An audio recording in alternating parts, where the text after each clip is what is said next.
Salah satu pertanyaan yang banyak ditanyakan oleh netizen adalah, wah kapan ya pendaftaran CPNS 2024 dibuka? Nah, ada berita bagus nih. Menurut Menteri Pendayagunaan Aparatur Negara dan Reformasi Birokrasi Abdullah Azwar Anas, dia bilang pendaftaran CPNS 2024 akan buka 3 kali. Beliau memperkirakan CPNS 2024 akan membuka sekitar 1,3 juta formasi termasuk PPPK. Perkiraan ini didapatkan berdasarkan 3 hal, sisa formasi ASN 2023, jumlah ASN yang pensiun pada tahun 2024, dan juga jumlah kebutuhan real di lapangan. Kenapa ya rencananya CPNS 2024 akan dibuka berkali-kali? Katanya sih biar tidak ada lagi instansi pemerintah yang merekrut tenaga honorer dengan alasan untuk mengisi kekosongan jabatan pegawai yang pensiun. Pembukaan rekrutmen akan disesuaikan dengan kebutuhan masing-masing instansi pemerintah. Jadi misalnya, kalau ada sejumlah PNS yang akan pensiun pada Mei 2024, maka instansi yang terkait bisa mengadakan rekrutmen di bulan April 2024. Dengan cara seperti ini, instansi tersebut tidak perlu menunggu tahun depan untuk mendapat pengganti PNS baru. Menariknya, katanya sih untuk CPNS 2024, kandidat yang memiliki keahlian di bidang teknologi akan lebih diprioritaskan. Ini sedikit berbeda dengan pembukaan CPNS tahun-tahun sebelumnya yang lebih banyak berfokus pada tenaga pendidikan dan kesehatan. Selain itu, beliau juga mengatakan bahwa fresh graduate atau mereka-mereka yang baru lulus akan diprioritaskan. Ini sepertinya untuk menjawab keluhan masyarakat tentang susahnya mencari kerja meskipun sudah sekolah tinggi-tinggi. Sekarang pertanyaannya, kalau benar bakal buka CPNS 3 kali di tahun 2024, kira-kira kapan ya? Untuk menjawab pertanyaan ini, mari kita lihat jadwal CPNS tahun sebelumnya yaitu 2023. CPNS 2023 baru buka tanggal 19 September dan karena prosesnya yang panjang, diperkirakan baru akan selesai di bulan Maret 2024. Totalnya itu sekitar 6 bulan. Ini saya tidak akan bacain satu persatu ya, tapi seperti teman-teman bisa lihat, proses CPNS itu panjang banget. Makanya, kalau CPNS buka lagi di tahun 2024, kemungkinan pembukaan CPNS yang pertama itu baru sekitar pertengahan tahun kali ya, Juni atau Juli lah. Tapi mengingat lama prosesnya sekitar 6 bulanan, kalau benar ada pembukaan yang kedua, kemungkinan baru akhir tahun yaitu sekitar November atau Desember. Terus batch yang ketiga kapan dong? Kan udah keburu 2025. Kayaknya nggak sempet sih mengadakan pembukaan CPNS yang ketiga. Makanya kalau Mimin pribadi sih masih belum yakin ya kalau CPNS bakal beneran buka 3 kali. Kecuali kalau proses seleksinya disederhanakan biar durasinya tidak usah 6 bulan. Atau kalau batch yang kedua bakal overlap dan dimulai sebelum batch yang pertama selesai. Oke, sekarang mari kita bahas apa saja yang perlu teman-teman persiapkan untuk daftar CPNS. Dari tahun ke tahun biasanya nggak terlalu beda jauh ya guys, yaitu KTP, pas foto, swafoto alias selfie, ijazah atau sertifikat pendidikan, transkrip nilai, surat lamaran bermaterai, dan juga dokumen pendukung lainnya. Nah, dokumen pendukung di sini akan tergantung formasinya ya.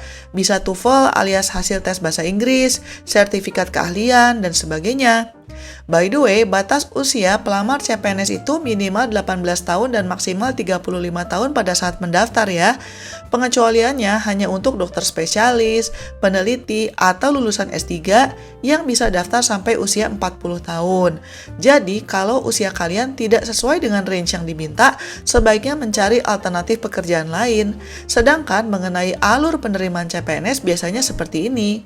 Kalian akan diminta untuk daftar online dan mengupload data-data yang diminta ke websitenya BKN. Kemudian kalian harus memilih formasi apa yang mau kalian lamar dan hanya boleh pilih satu, tidak ada pilihan kedua. Kalau aplikasinya sudah kalian submit, pilihan formasi ini sudah tidak bisa diganti-ganti ya untuk seleksi CPNS batch tersebut. Kecuali kalau beda batch atau beda tahun, misalnya aja kalian gak keterima tahun ini, kemudian mau daftar lagi tahun berikutnya. Nah kalau itu, boleh-boleh aja pilih formasi yang berbeda. Habis gitu ada yang namanya seleksi administrasi, di mana dokumen-dokumen kalian akan direview dan mereka-mereka yang lolos bisa masuk ke babak selanjutnya yaitu seleksi kompetensi dasar atau yang sering disebut sebagai SKD. Secara umum ada 3 nih jenis SKD, yaitu tes intelijensi umum yang akan menguji kemampuan verbal dan numerik kalian, tes wawasan kebangsaan yang sifatnya lebih hafalan, dan juga tes karakteristik pribadi. Kalau kalian Google online, banyaklah website yang mengumpulkan soal-soal tes CPNS dari tahun-tahun sebelumnya beserta pembahasannya.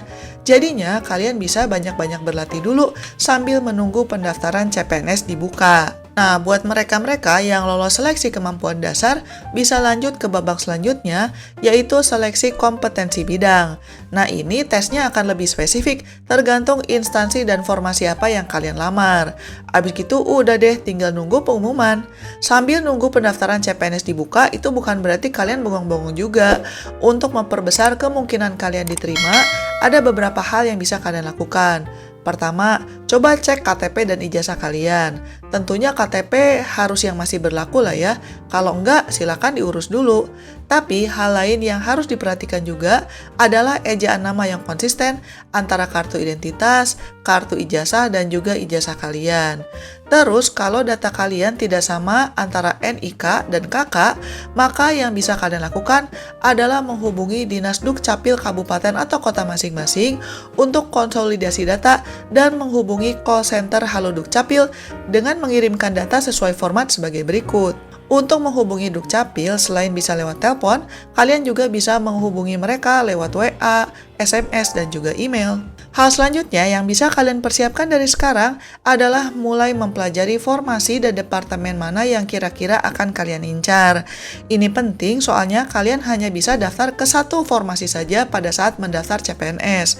Kalau kalian fleksibel dan tidak terlalu pilih-pilih mau kerja apa asal bisa jadi PNS, kalian bisa mempertimbangkan untuk daftar ke instansi yang secara statistik jumlah pelamarnya relatif sedikit. Contohnya aja Setjen Komnas HAM, Badan Nasional Penanggulangan Terorisme, Badan Pembinaan Ideologi Pancasila, Kemenristek, dan juga pemerintah kabupaten di provinsi-provinsi di luar Pulau Jawa dan Sumatera. Kenapa ini penting untuk dilakukan? Soalnya kalau jumlah saingan kalian untuk posisi tersebut lebih sedikit, maka kemungkinan kalian diterima jadi lebih besar. Buat teman-teman yang mau tahu lebih lanjut tips-tips seputar melamar CPNS, silakan mampir ke channel saya karena masih ada banyak video-video lain yang terkait dengan topik ini. Kalau ada pertanyaan, silakan komen di bawah.